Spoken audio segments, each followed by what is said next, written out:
So I hope to run through the slides quickly because I love answering questions and I look forward to entertaining lots of different questions. Most of what I'm about to present really is just practical advice that isn't rocket science, but it's small incremental things that I've found over the years either helped me with my own narcolepsy management or I learned from other patients about what worked best for them. So here we go. I am an employee of Jazz Pharmaceuticals, but the views expressed in my presentation are my own and do not reflect the opinions or positions of Jazz. So I'm not intending to provide medical advice. This is intended for educational and discussion purposes only. So what is narcolepsy and what isn't it? Research has shown that people with narcolepsy live a normal lifespan. It's not a degenerative disease. I used to manage the patient or the brain donation program at Stanford at the Center for Narcolepsy, and we were, patients were living well into their late 90s. Once narcolepsy is stable and managed, typically it shouldn't get worse, but changes in life circumstances, you get a new job or you move from being a student to working at a new job, other health concerns that crop up. Just because we have narcolepsy doesn't keep us immune from developing other comorbidities.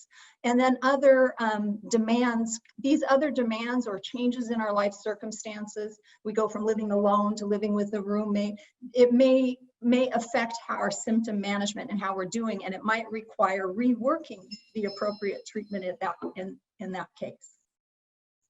Let me see, I've got a message here. Okay. I hope, can you see my screen? Yes, Marley, we can see you and your screen. Okay. Thank you. Okay, good. I just got a message. I think it was delayed. So despite the fact that narcolepsy typically is quite stable and doesn't get worse over time, research studies have shown that there are significant impacts to the health-related quality of life of people with narcolepsy. There are psychosocial impacts, economic burden, usual activity and vitality are impaired. These things are less attributable directly to the symptoms. Cataplexy doesn't cause me to not advance in my job. Getting along with another person isn't a direct cause of my excessive daytime sleepiness, but if my symptoms aren't managed well, I may not be as easy to live with as a partner. I might be grumpy. So I'm a grumpy narcoleptic. I spend a lot of time, there were a lot of kids who were grumpy narcoleptics, or we would see people who would have, their stories all over the internet of somebody having a tantrum, and whether young or old. I think I was an older person who would have that sort of meltdown when I was overly tired. And, I thought about it a lot. You can't be spitting mad and falling asleep at the same time. So although it's not a successful coping mechanism, being mad and having a tantrum does keep you awake. So I want to spend a little bit of time talking about interacting with your doctor, because I think for some of us that can be a challenge or frustrating. But these are the best tips that I learned after watching and working with doctors for the many years that I did at Stanford. I would make a list of the items to talk about with your doctor, and then prioritize that list with just the 3 to 5 things that are most important to you, and then leave the rest of the list behind. And this isn't initially when you're working to get diagnosed, but this would be in your regular annual or semi-annual checkups of how to approach working with your doctor to kind of maximize how you're doing. So if you have just 3 to 5 things to discuss, generally there'll be time to tackle those most important things to you in your visit. I think sometimes we want to tell the doctor everything that's going on, and it could be just too much noise and the doctor isn't hearing what's most important to you. So they may actually hear something you've said and go down the path of trying to treat that symptom when in fact that's not what's most important to you or affecting your daily life. Also, it's important to quantify what is going on. I used to go to my doctor in my earlier years and say I was doing the same. And I don't know how my doctor interpreted the same. Was the same, she's doing fine, nothing to do here? Or did he even recall that I was still having 5 or 6 episodes of cataplexy each day? So I think quantifying what that is. How often are you having cataplexy? How often do you nod off when you're not intending to? Try to keep this log, and that can really be helpful to show your doctor that picture of what you're explaining to them. Because sometimes in the doctor's office, sometimes we get a little nervous, sometimes we forget to say what we meant to say. Also, bring your past sleep-related medical records from previous doctors, or arrange to have them sent in advance. And I also would recommend to anybody who has had a sleep study that diagnosed their narcolepsy, get a copy, laminate it, keep it. Always make sure you have your own copy, because you don't want to have to repeat that sleep study at some point later in life. Also, take a list of all your medications with the doses. That's important for the doctor's office. A picture's worth 1,000 words. There's this American Academy of Sleep Medicine has this sleep diary that Dr. Mignot used to like to use. It really is a great diary because you shade in the areas where you sleep. You mark at different times when you take medications. It really is a beautiful picture of the 24 hours a day. So I would recommend going to that website and finding that sleep diary. And if you do it for a week or two, or do it on the regular and take that to your doctor, I think that picture will help the doctor understand how you're doing and when and where, at what time of day that you're struggling most. Take a friend or family member, harder in these times of COVID, if possible, but take notes, or ask your friend to take notes for you. Try to be brief in your descriptions and precise in your language. I think sometimes we're so happy to have somebody asking us questions about our narcolepsy symptoms that sometimes I would see patients would perhaps spend too much time talking about the stories and the struggles that they were having, and then there was less time for the doctor to ask questions and understand what was going on. And then sometimes it's not just the doctor that can be helpful. Sometimes there are nurses, pharmacists, or other staff in the office that can also be good resources for you.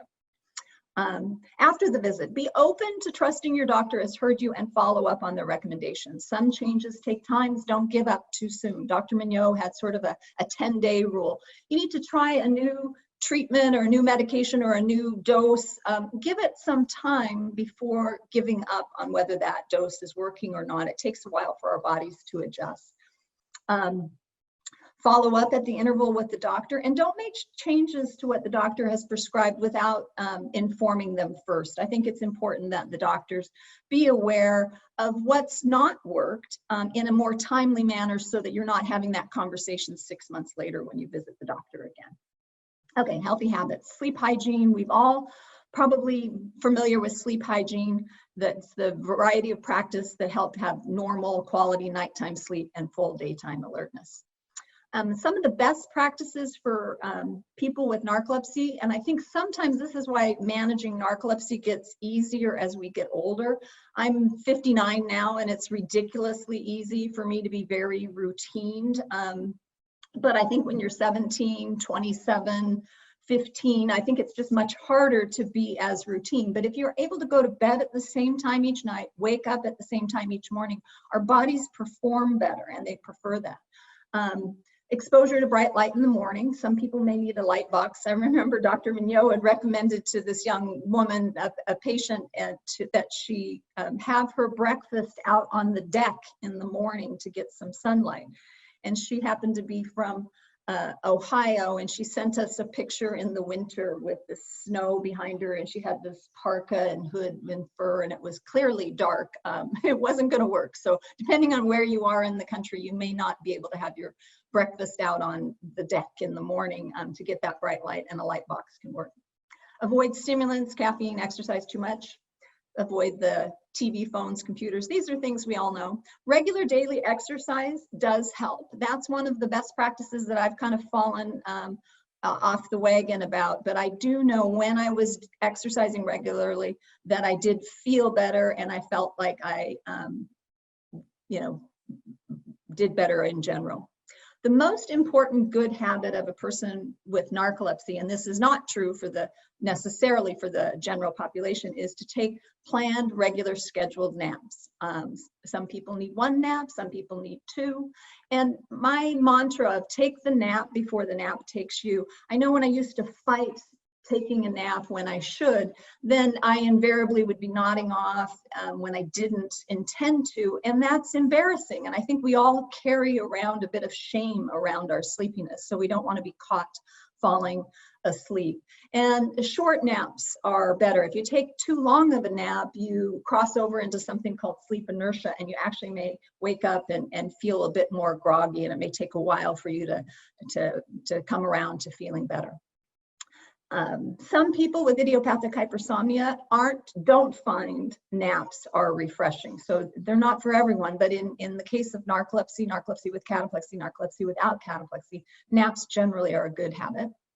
Drink water. So dehydration causes everyone to be fatigued. So that's another thing. I try to look for things to do that make incremental small changes. In and of themselves, they're not going to have a dramatic impact on how I'm doing, but if I implement all these small little things, they add up to my doing a little bit better. And the rats and mice that are missing hypocretin, they found in the very early research back in like the early 2000s, that these rats and mice do not even think to drink, which is the basic animal instinct. When I read that, I thought, oh, well, maybe I'm not getting those proper cues that I need to drink water. So I started implementing, kind of remembering or reminding myself to drink water throughout the day to feel less tired. Take care of your teeth. Many of the medications cause dry mouth. Dry mouth's bad for your teeth and can cause bad breath. So that's not good for making friends. Food, small meals more often. Large meals or lots of carbs can cause sleepiness. Stick with small meals, lean protein. Does hungry equal more awake? So I used to also, my mom was a dietitian, and I don't think she really necessarily liked this habit of mine, but I also used to eat less food during the time of day when I needed to be more awake. I felt like if I was a little bit on the edge of hungry, that I was better able to stay awake. And I reserved having bigger meals for when I was at home and could take a nap afterwards. And then, you know how they say never go to the grocery store when you're hungry? I would say don't go to the grocery store when you're tired, because I know when I go to the grocery store when I'm tired, I pick up a lot less healthy choices. And then here's one hint I want to say that I did find worked for me, that when I thought I was starving, you know, because when I was tired, I sometimes could think I was just absolutely starving. I learned to, well, let me take a nap first. And if I'm still hungry, then I can eat what I want when I wake up. And 9 times out of 10, taking a short nap took away that feeling that I was absolutely starving, and then I didn't devour like a half a loaf of bread, and I tended to eat a little bit less. The rat in my study showed that the animals actually, with our hypocretin deficient, actually eat less and are heavier. So I know that at one time when the hypocretin was first discovered, there was a lot of basic science research being done. I think there's less being done these days, but that also, when I learned that, I thought, well, maybe I'm also, that caused me to feel like I needed to pay closer attention to what I was eating, because I didn't want to have the comorbidities that come with gaining weight, which, as you can see here, OSA, high blood pressure, type 2 diabetes. There has been one research study looking at diet in people with narcolepsy, and they did find that a low carb, high protein diet and high fat diet helped with wakefulness and less cataplexy. And I've cited this study here that was done in 2004. So if there's been one done, and a formal study been done more recently, I'm not aware of that. But I think that would be a great idea if there was more research going on in things like diet in people with narcolepsy. I know as patients, we're very interested in understanding how that works. Okay, strategies. What do I do that works for me to be able to work a full-time job and be effective in my life? So I plan backwards. If I have an important meeting at 2 o'clock in the afternoon, and let's say it's someplace I need to drive to, and it's a 20-minute drive, and I need to be there at a certain time, I will make sure that I have not only allowed the time to arrive at my meeting on time, but that I've allowed time to perhaps take a short nap so that I'm at my best self beforehand. And you know, when I worked at the clinic at the Center for Narcolepsy Research, there'd be people sometimes who'd come show up for their appointment, and they'd be 45 minutes late, and they'll say, well, I have narcolepsy, you know, I can't be on time. And I heard that so often, and I understand the struggles of having narcolepsy, but that doesn't work very well in the world where they expect you to be on time, and missing a meeting or missing your obligations may cause you to not succeed at school, at work, things like that. So I think if you plan backwards, and in that planning backwards, add time for naps, or whatever it is that you need to do to be most effective, that can work well. And then pushing through the sleepiness rarely works well. And I put this in big bold letters because I know that I would sometimes not take the nap that I should take and push myself. And it just doesn't work. One, I'm less effective, less efficient, and quite often, even when I'm working on something, I feel I need to go back later on when I am rested and double check my work. And that's just less productive.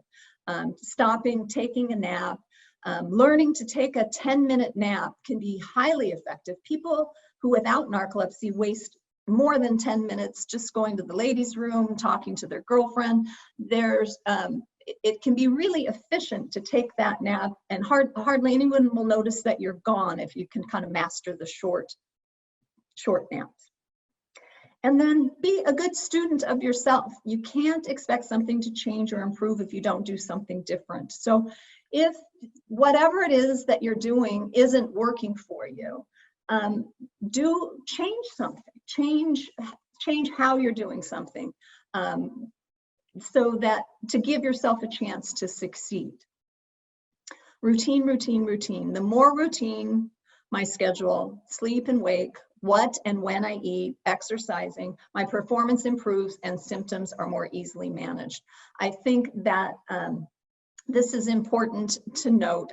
Quite frequently, I would have met people with narcolepsy who would stay up till 2, 3 in the morning because they would get that second wind in the evening, and they would get busy doing things on the internet, and that worked. They wanted to take advantage of that time that they were awake, but then waking the next morning makes getting up challenging. So adhering to a schedule, getting to school, getting to work becomes nearly impossible if you're staying up late into the night. And this is advice for family and friends. I don't know how many family and friends are out there, but I would say no one with narcolepsy likes to be told to take a nap. And the more we need the nap, the more likely we are to react negatively to being told to take a nap. So, you know, I know when I'm at my most tired, I revert to being a 2-year-old, really, where I just want my way right now, and I want everybody else to be quiet and get out of my way. Well, that's not a nice person, but that's not the appropriate time for my daughter to tell me, hey, Mom, you know, you might need to go take a nap, you're too tired. So my daughter and I, one thing that worked when she was in high school is we had a code word or a phrase. So we had this conversation when I was really rested. And if I was being the rant mom, the mom that was complaining about the dishes in the sink or why isn't this done, and I was being, you know, kind of grumpy, tired mom, she would say, Mom, you might want to spend some time in your room. And that was code for go take a nap. But I could hear her say, Mom, you might want to spend some time in your room, and not react because of the conversation we had previously where I told her, please tell me this if I'm being the rant mom. And that code word or phrase worked really well for us because it was true. I needed a nap, and I didn't mean to be complaining about this, that, and the other thing. It was just I was overly tired and overly grumpy. So sometimes I think that can work, but just the word nap can sometimes be a little emotionally charged. It makes those of us feel less than. It makes us feel like a child regardless of our age.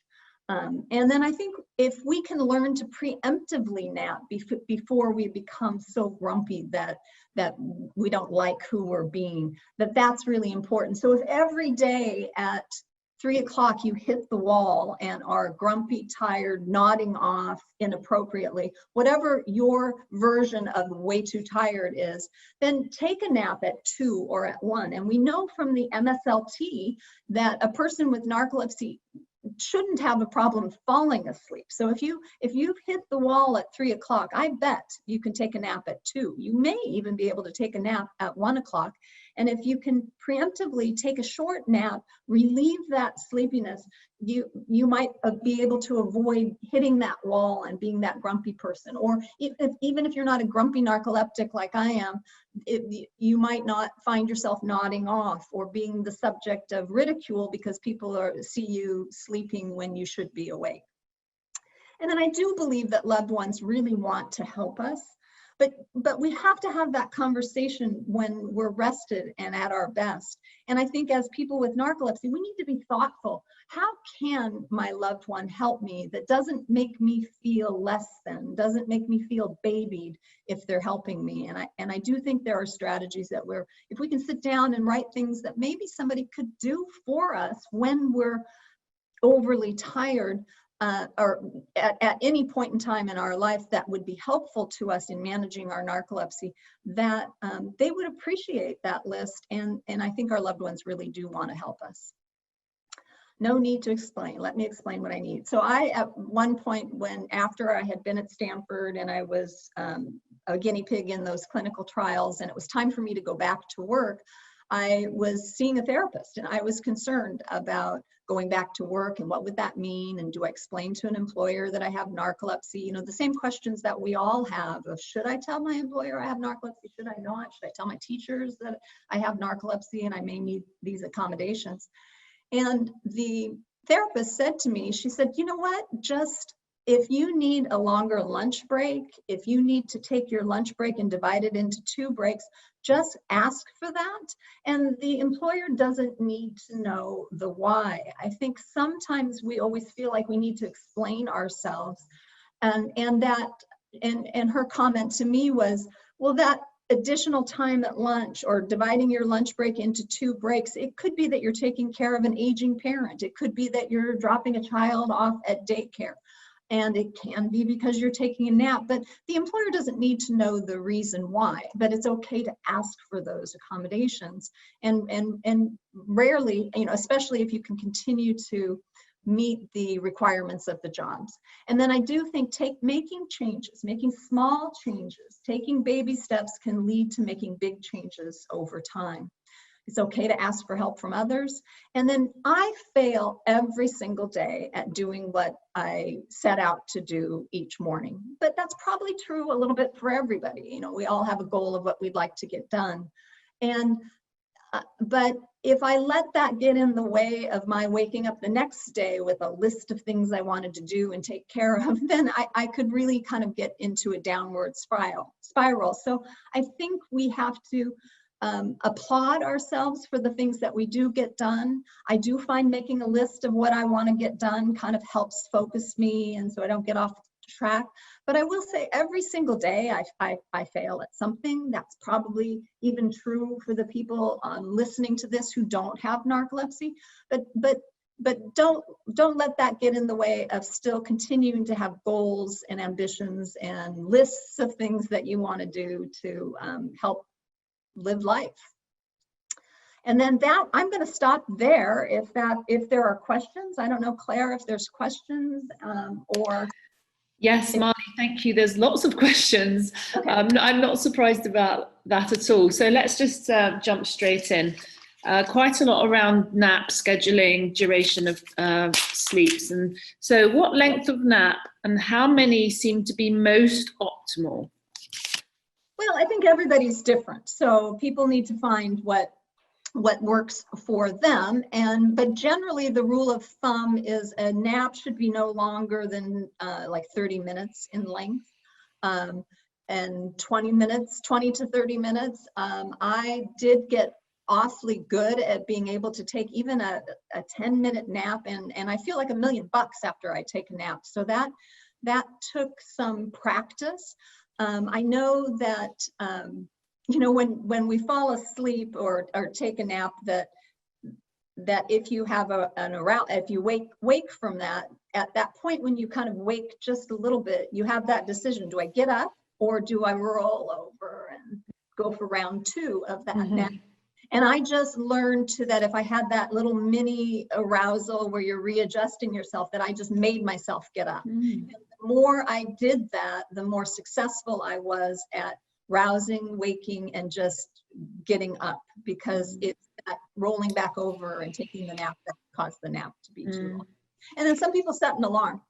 You know, I actually don't even need to set an alarm, but I certainly would set an alarm if I had an obligation or needed to. So I think a person could set an alarm for a certain period of time and give that a try. Okay. That rolls into a similar question, actually. Someone wants to know, what are your most effective strategies for being able to get out of bed in a timely manner?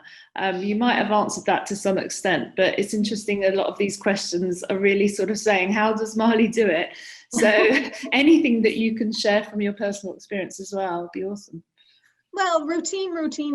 I think the more consistent we are about the same bedtime and the same wake time, our bodies will perform, and it's almost magical. Like our bodies will fall into that rhythm and habit. Now that's kind of boring. So maybe somebody doesn't want to go to bed at the exact same time and wake at the same time each day. But I think the more we do that, and one doesn't have to do it every single day, but the more we do it, the more our bodies will perform and allow us to do that. I did all sorts of crazy things in my earliest days of narcolepsy. I used to work East Coast hours on the West Coast, so I had to get up very early. So I set my alarm clock like an hour ahead or 2 hours ahead, so I thought I would fool myself that it was later. I would hit the snooze button the maximum times. I completely understand how difficult it can get up. It also, that unfair thing where I had many arousals at night, and it felt like I fell asleep, the best sleep of the night, about 15 minutes before the alarm went off. Now, was that true in reality? I don't know. It really felt like that was true in reality, and that was very frustrating. But I think also working with your doctor to find the right treatments and strategies for that can be helpful. But I think routine and practicing it is important. Okay. That's really clear. There are some questions around what happens when your routine is sort of forced to change. So I'll just read this. In regards to going back to bed at the same time each night, waking at the same time every morning, how do you deal with time zone change when traveling? And I know, Marley, this is a really good question for you, isn't it? Because of the amount of traveling pre-COVID. I think you were traveling almost a lot. Yeah.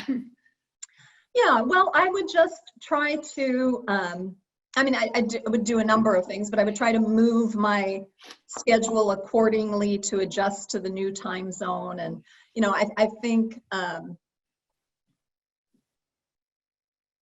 yeah, it's hard.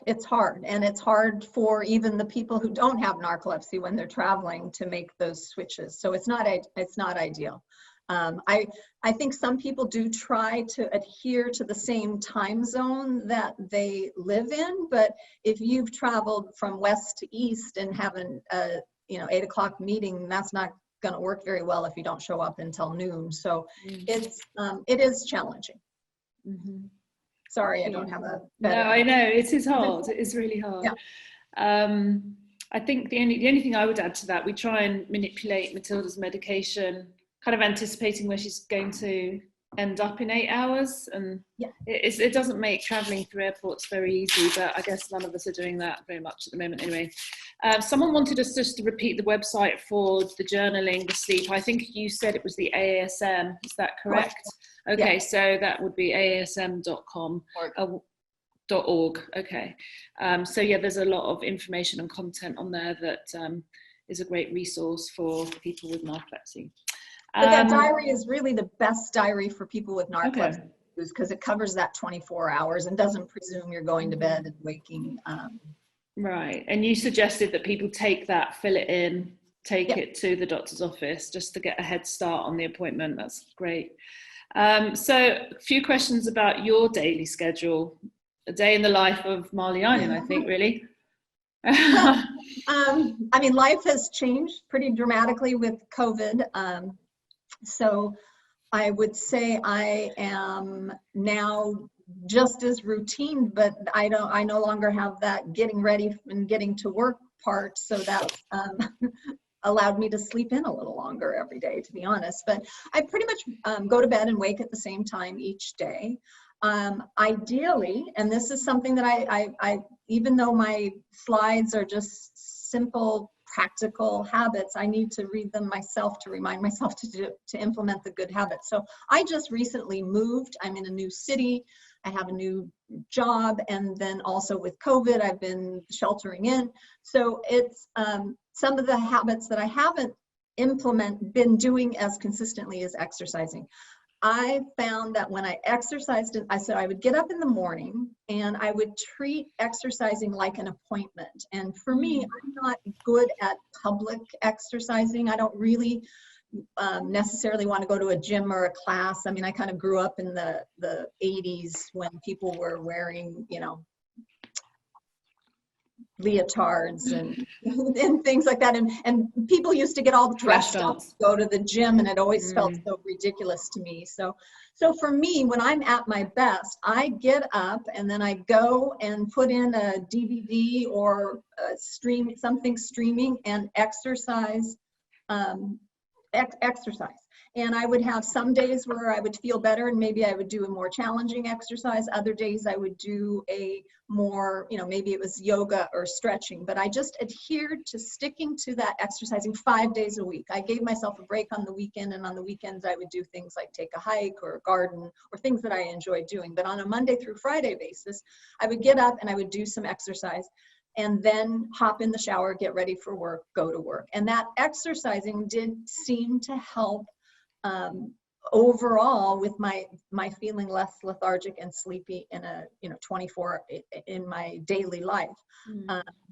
I think I shared before, I stay a little on the hungry side during the day, so I'm not eating a big sandwich at lunch. I might have half of that sandwich and reserve the other half for later.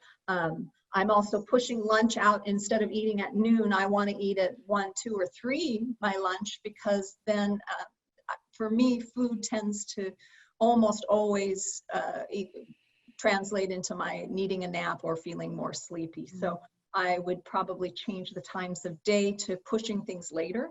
Again, I probably isn't good, but I probably eat 80-90% of my calories from 3 o'clock on in the afternoon and into the evening. That's what works for me. That's incredible. Okay, so we just try and get through as many of these as possible.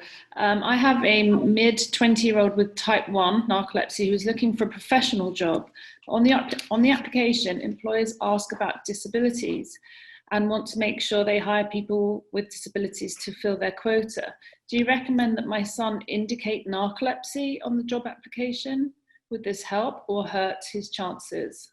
Yeah, I mean, I don't know the answer, but I think that's a personal choice that people have to make. I think perhaps people want to know about disabilities because they get credit for quotas, but I also think that there's a lot of stigma that goes with having narcolepsy and what that means. People don't understand it. People think they understand. One of the things that frustrates me most about narcolepsy is everybody thinks they understand what narcolepsy is, but they don't understand truly what narcolepsy is, versus if you had a friend or a relative who told you they had just developed MS or Parkinson's disease, you would have the intellectual curiosity. You might understand what those diseases are, but you would have the curiosity to go look it up to understand the symptoms and what they're going through.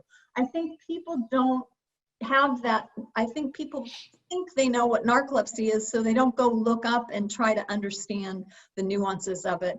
I over the years, just to be honest, saw too many examples of where somebody was, when revealing that they had narcolepsy, they felt that they were watched more, scrutinized more. So I would, so what a person does, it has to be right for you. But I've known a number of people. I think we should work to get the job on the merits of our background and our experience, and get the job. What would I do today? I've been unique. I've been quite vocal about having narcolepsy. So I've been known to have narcolepsy for all the jobs that I've gotten in my entire adult life. So my circumstances aren't, I haven't had to face that challenge as much, but I think get the job. Once you've started the job, if you find you need an accommodation, if you're needing a nap, if there's something that needs to change about the job, and you're still able to perform the function of the job with this change, then ask for that accommodation, and if need be, then bring up, I have narcolepsy.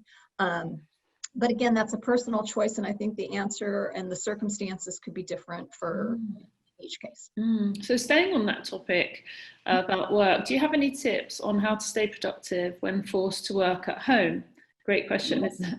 My house is small, and I feel like my body associates my house with sleep. So quarantine was really hard for me to get my work done and fight the sleepiness. This is a fantastic question. Yeah, no, and yes, I get it. I am now working from home 100% of the time, and in my normal work day in the office, I would never need a nap until 2-3 o'clock in the afternoon, and many days I didn't even need a nap until I would go home and collapse onto the couch at the end of the day. But on those days that I needed a nap, it literally wasn't until 2 or 3. Now, in COVID and working from home, if I'm reading through material that's rather less exciting, or going through data, and I find myself having those, like, wait a minute, I don't even remember what I just read, then I will, and my bedroom is the room next to the room that I'm sitting in and working in, I will just go while I'm still in that hazy daisy, sort of, before I might shake my head to shake the cobwebs away. Instead of shaking the cobwebs away, I'll just walk to my bedroom, take the nap. And so sometimes now my nap is at 11 o'clock and not at 2 or 3 in the afternoon, but I am giving into that and taking that nap, because always, always, always for me, taking a nap makes me more productive and more effective. And by and large, I'm wasting less time than I think all the other COVID homebound people are with the other things that they do. But so that's how I succeed at that. What would I do? What would be wrong? Well, I'm working from home. Maybe I'll just work from bed. That probably would not be a successful strategy for staying awake if I was trying to work in a lying down position. So I do try to get up and get dressed, get ready, and then sit at my desk, and I try to follow as much of a routine day as possible. And then if I've had a success in my work, I gave a big presentation to somebody on Thursday, and it went well. He liked the slides and the data that I was showing him. And so what did I do? I went outside and I took a walk around the block, and I felt like, yay, I did that.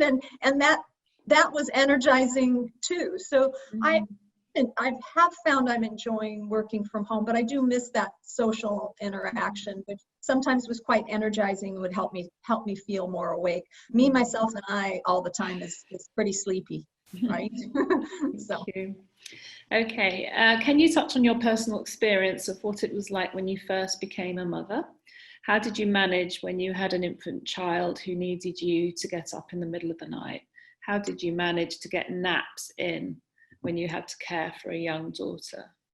So I had my daughter and developed narcolepsy within that next year of her life. So I did not have to face the challenge of deciding to have a child and with narcolepsy, and what was I going to do about medications. But I did have a child that did not sleep through the night, and it was challenging. I also was blessed with what my daughter, I could lay a blanket down on the floor. I could put her in the crook of my arm with little toys and books. And I would start with like reading the book and playing with the toys, but I invariably would fall asleep. And she would stay there. And when she would move, if she would move, that movement from her sitting in the crook of my arm would wake me. And generally, if I had slept for a few minutes, I might feel better and could stay awake. I was a single mom, so by design, I lived about a mile away from my parents. And part of my routine later on was when I was working, it was picking up my daughter at daycare, going straight to my parents. I would go into the back room and take a nap. She was the first grandchild. They were happy to see her. I would emerge from the back bedroom, and then we would go home and I would do dinner, bath, and bed. So for me, if it weren't for my family, I'm not sure how I would have survived those earlier times. I also, my daughter, long after she had given up a nap at daycare, she would take a nap with me on the weekend. And I really enjoyed those naps, but and she would sleep too, but it's that I took a nap whenever she was sleeping when she was quite young. Yeah, we're almost out of time, Marley, but I want to thank you for spending some time with us today and delivering us with so many tips. I've heard a few of them before, and I still write notes when I hear you speak. It's a challenge to people with narcolepsy and to us as caregivers. And on that note, I actually have quite a few comments that I want to just say. One, it sums up a lot of other things. And before I say that to you, we're going to take a lunch break for our audience.